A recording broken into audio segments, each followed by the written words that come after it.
आज ना बहुत दिनों के बाद मैं जब अपना ड्रॉअर साफ कर रही थी तो मुझे एक बहुत ही प्यारी सी चीज़ दिखाई दी और वो थी ये सीडी।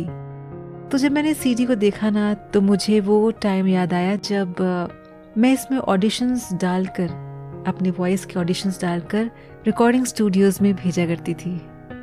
हाय फ्रेंड्स, कैसे आप सब लोग? आपका बहुत बहुत स्वागत है मेरे इस पॉडकास्ट चैनल में जिसका नाम है सुनो कुछ अच्छा विद राशि। और आप मुझे सुन रहे हैं, मेरा नाम है राशि खन्ना।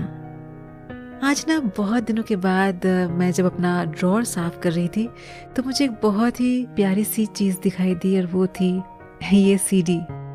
तो जब मैंने सीडी को देखा ना तो मुझे वो टाइम याद आया जब मैं इसमें ऑडिशंस डालकर, अपने वॉइस के ऑडिशंस डालकर रिकॉर्डिंग स्टूडियोज़ में भेजा करती थी।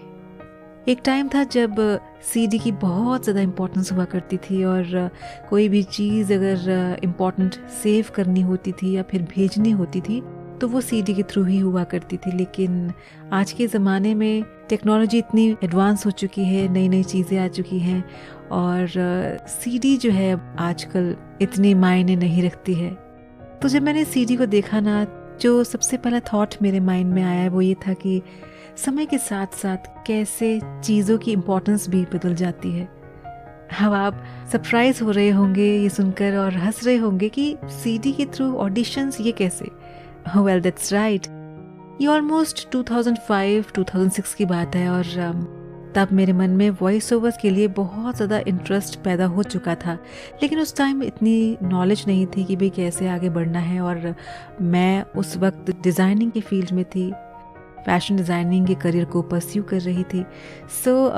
उस टाइम ज़्यादा मैं जानती भी नहीं थी।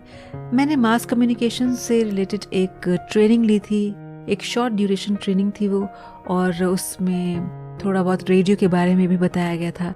अब जब मैंने क्लाइंट्स को उस टाइम अप्रोच करना शुरू किया तो वो ये बोलते थे कि भाई ठीक है, आप अपने वॉइस सैम्पल्स जो हैं सीडी में डालकर हमारे स्टूडियो में भिजवा दीजिए। तो मुझे आज भी वो टाइम याद आता है जब मैं इसमें ऑडिशंस डालकर रिकॉर्डिंग स्टूडियोज़ में भेजा करती थी। हालांकि उस टाइम मैं वॉइसिंग इंडस्ट्री में आई भी नहीं थी, लेकिन येस, ऑडिशंस के सैंपल जो थे वो मैं भेजा करती थी। और आज भी याद आता है जब मैं मार्केट से खूब सारी सीडीज़ खरीद कर ले आई थी और फिर हर सीडी में अपने वॉइस सैंपल्स भर के मैं अलग अलग रिकॉर्डिंग स्टूडियोज़ को जो है वो सेंड किया करती थी। और सेंड करने के लिए पहले सीडी को आराम से पैक करना और फिर पोस्ट ऑफिस जाना और ये सोचते हुए कि भाई मेरी सीडी आराम से पहुंच जाए और कोई खरोच भी ना आए। हालांकि उस टाइम के बाद मैंने तकरीबन 6 से 7 साल के बाद वॉइस ओवर इंडस्ट्री में पूरी तरीके से एंटर कर लिया था। तो आज जब सफाई करते वक्त मैंने अपना ड्रॉअर खोला और ये सीडी मेरे सामने दिखाई दी तो अचानक से वो पुराना टाइम याद आ गया। और मेरी ना एक आदत है कि मुझे अपनी पुरानी चीज़ों से बहुत लगाव है और एक यादगिरी के तौर पर, एक स्वीट मेमोरी के तौर पर मैंने इस सीडी को आज तक संभाल कर रखा हुआ है। हालांकि आज इतने साल हो गए। उसका कारण ये भी है कि हम जब अपनी लाइफ में चीज़ों को पाने के लिए स्ट्रगल करते हैं, एफर्ट्स करते हैं और एक एक चीज़ पर इतना ध्यान देते हैं और जब आगे चलकर हमें वो चीज़ मिल जाती है तो ये रखी हुई चीज़ें हमें ये याद दिलाती हैं कि उस वक्त जो मेहनत की थी वो बेकार नहीं गई। हालांकि रिजल्ट एकदम से तो नहीं मिला था, लेकिन शुरुआत तो खैर वहीं से हुई थी।